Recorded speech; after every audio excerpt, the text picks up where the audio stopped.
Is it possible for teams in the same state to be powerhouses at the same time? Now you're probably thinking, of course it is. Just look at all the teams in Victoria. But what about the other 4 states that make up the other 8 teams in the AFL? Well, there does seem to be a trend when one of the 2 sides in either South Australia, Western Australia or Queensland is strong, the other struggles.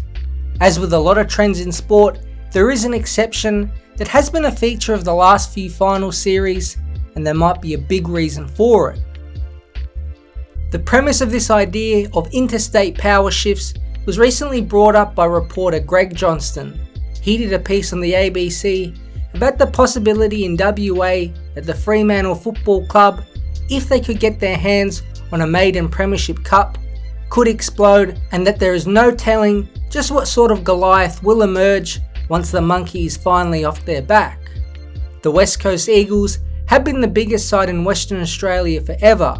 4 premierships, 103,000 die-hard members, and a gap between flags that extends no larger than 12 seasons. Sport in Australia is built on success, and the Eagles have had a hold on WA footy for a long time. They've had a huge amount of success. Fremantle haven't had the ultimate success. They've been perennial underachievers. But this tale could be changing.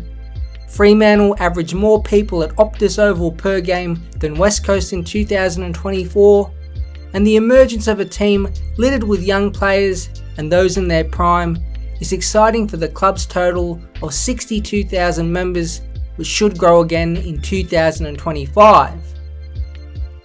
At the same time, the Eagles are finally in their first serious on-field downturn of form.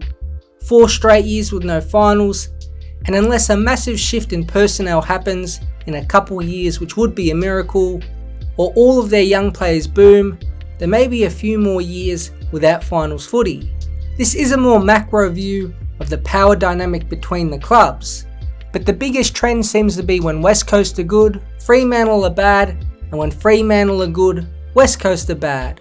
The clubs have played 30 seasons together, and these are the results. Just 4 total times have both of the clubs featured in the same final series, and in those 4 years, 2 have been with both finishing top 4. In 2015, where Fremantle were first and the Eagles second, and 2006, when West Coast were top of the table and Fremantle were third.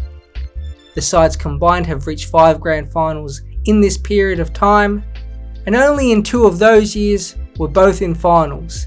In 2015, as West Coast lost to Hawthorn, who the week before defeated the Dockers in the preliminary final, and 2006 as West Coast beat Sydney on grand final day, who like in 2015 beat Fremantle in the preliminary final. And in 10 separate seasons, or 1 in 3 where both have been in the AFL, one of the clubs has sat bottom 5, while the other club has featured in that year's final series. When it comes to West Coast and Fremantle, it's more likely one will finish bottom 5 and one will finish top 8 than it is both will play finals. That side to make finals traditionally has been West Coast, but with their slump, it might be Fremantle's time to swing the WA power dynamic, at least on the field. So how about the power dynamic in South Australia? Now in the Western Derby, West Coast have won 33 compared to Fremantle's 26, and in the showdown there is an exact split. In 56 games, Port Adelaide and Adelaide have each won 28. So in their interstate rivalry games, the SA clubs are miles ahead of the rest. But in terms of the power dynamic in ladder positions and finals, it's a similar story to the Eagles and Dockers. Since Port Adelaide came into the AFL in 1997, just 6 times both clubs have played in the same final series, with the last time being in 2017. It's a slightly higher rate than the WA teams, but follows on the same trend. In just 1 season have both made top 4, and that was way back in 2002. Both sides have also played in a combined 5 grand finals, and 3 times the other team hasn't made the top 8. In 97 and 98, the Power just missed out on finals, and in 2004 when Port Adelaide won the premiership, Adelaide were just 12th. 8 out of the 28 seasons both have been in the AFL, one side has been bottom 5 and the other has played finals. That rate of 29% is nearly identical to the 30% of West Coast and Fremantle. Early on, the Crows had the advantage over the Power and presence in the competition, which makes sense, and you could say from the 2017 Grand Final onwards, it's been Port Adelaide who have had more influence in the competition. The power dynamic between the SA clubs has fluctuated more than the WA clubs, but the principle of one team being good while the other is bad is nearly identical. But this is where things begin to get interesting.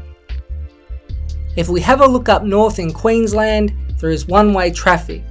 Now the Suns have only been in the AFL since 2011, so there is nearly half the data when compared to the SA and WA clubs. Throw in the fact Gold Coast are yet to make finals and have rebuilt their list 3 or 4 times over already, it's given Brisbane a super highway of Queensland football dominance.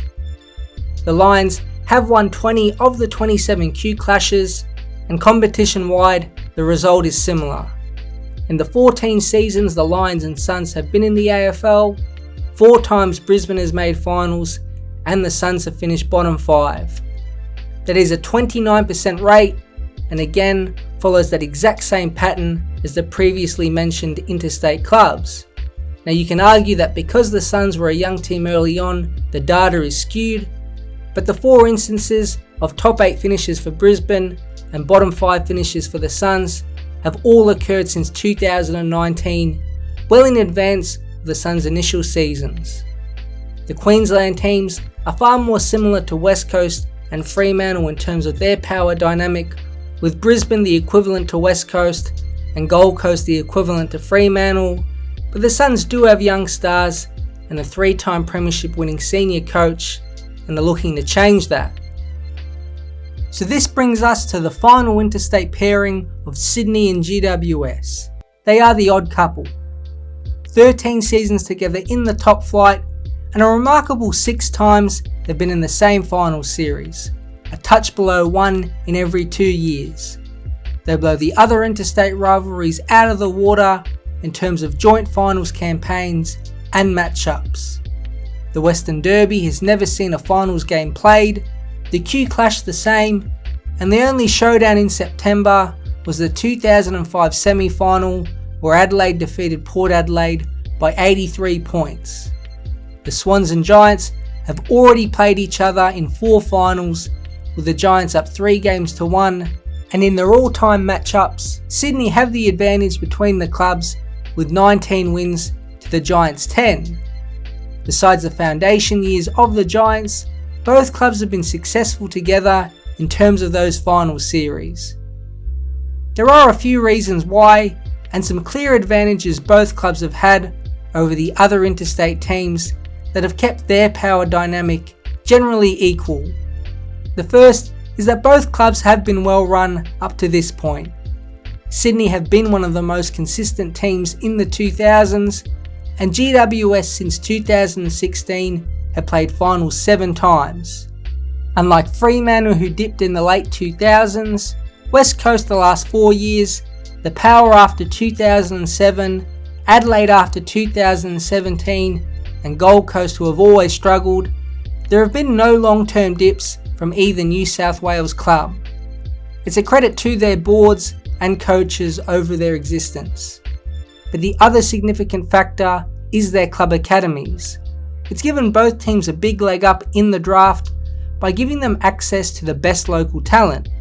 The Swans have got Isaac Heaney, Callum Mills, Errol Goulden and Nick Blakey from their academy, and the Giants have picked up Tom Green, Kieran Briggs, Harry Perryman and Harry Himmelberg, to name a few from their own Giants academy.